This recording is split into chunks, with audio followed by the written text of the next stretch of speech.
सोनिया गांधी आज हुई 77 साल की। जानिए कैसी थी राजीव और सोनिया की लव स्टोरी। इटली की एक प्रेम कहानी जो भारतीय राजनीति की किताब में हमेशा के लिए दर्ज हो गई है। इटली का एक गांव ओवासानियो में स्टेफानो मेनो नाम के एक शख्स थे। वे मिस्त्री का काम करते थे। स्टेफानो मेनो के घर 9 दिसंबर 1946 को एक बेटी का जन्म हुआ। इसका नाम रखा गया था एंटोनिया एडविज एल्बिना माइनो। भारत में यही मायनों में अब सोनिया गांधी के नाम से जानी जाती है और देश के सबसे बड़े राजनीतिक घराने का हिस्सा है। आज सोनिया गांधी 77 साल की हो गई हैं। जानते हैं उनके और राजीव की लव स्टोरी के बारे में। इटली की एक ऐसी प्रेम कहानी है। ये कहानी इटली के एक छोटे से शहर की लड़की से शुरू होती है और भारत की गलियों में भी गूंजती है। ये कोई मामूली प्रेम कहानी नहीं थी।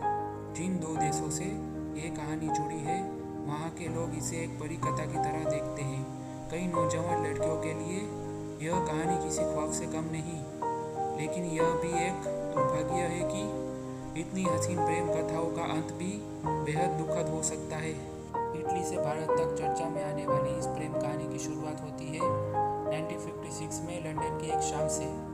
एक बेहद खूबसूरत रईस खानदान के एक नौजवान लड़के को इटली की ये गोल्डन हेयर बाला नजर आती है और जैसे कि कहा जाता है रेस्ट इज हिस्ट्री। जी हाँ, इसके बाद यह प्रेम ऐतिहासिक हो गया।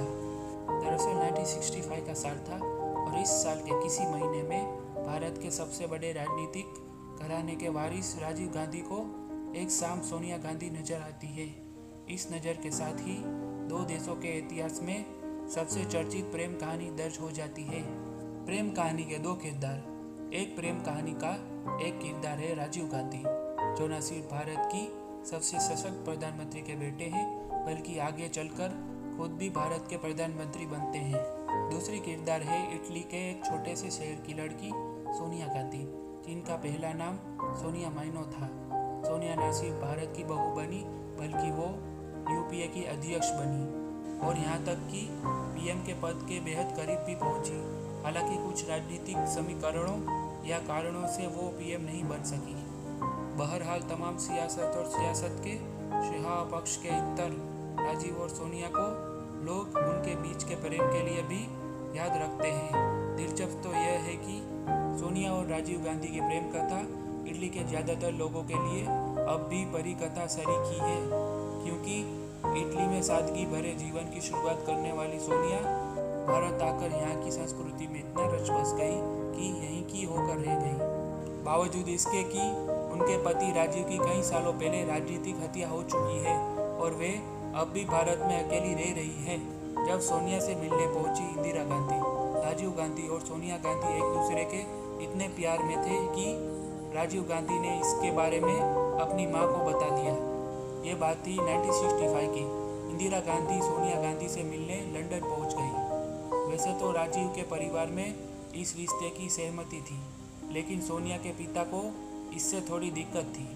उनका मानना था कि उनकी बेटी राजनीतिक परिवार में जाएगी तो ये गलत होगा।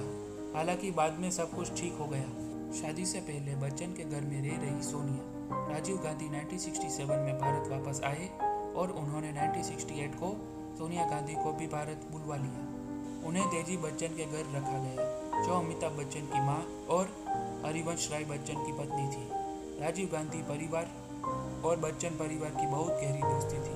हरिवंश राय बच्चन ने ही राजीव के पिता की भूमिका निभाई। सोनिया और राजीव गांधी की शादी 25 फरवरी 1968 को हो गई। 1970 जून में राहुल गांधी का जन्म हुआ और 1972 जनवरी में प्रियंका गांधी का जन्म हुआ। भारत की हो गई सोनिया। राजीव गांधी की हत्या के बाद सोनिया गांधी के पास दो ही विकल्प थे। या तो वो अपने परिवार की विरासत छोड़कर अपने बच्चों को लेकर इटली वापस चली जाए या फिर वो टूटती हुई कांग्रेस को सहारा दे।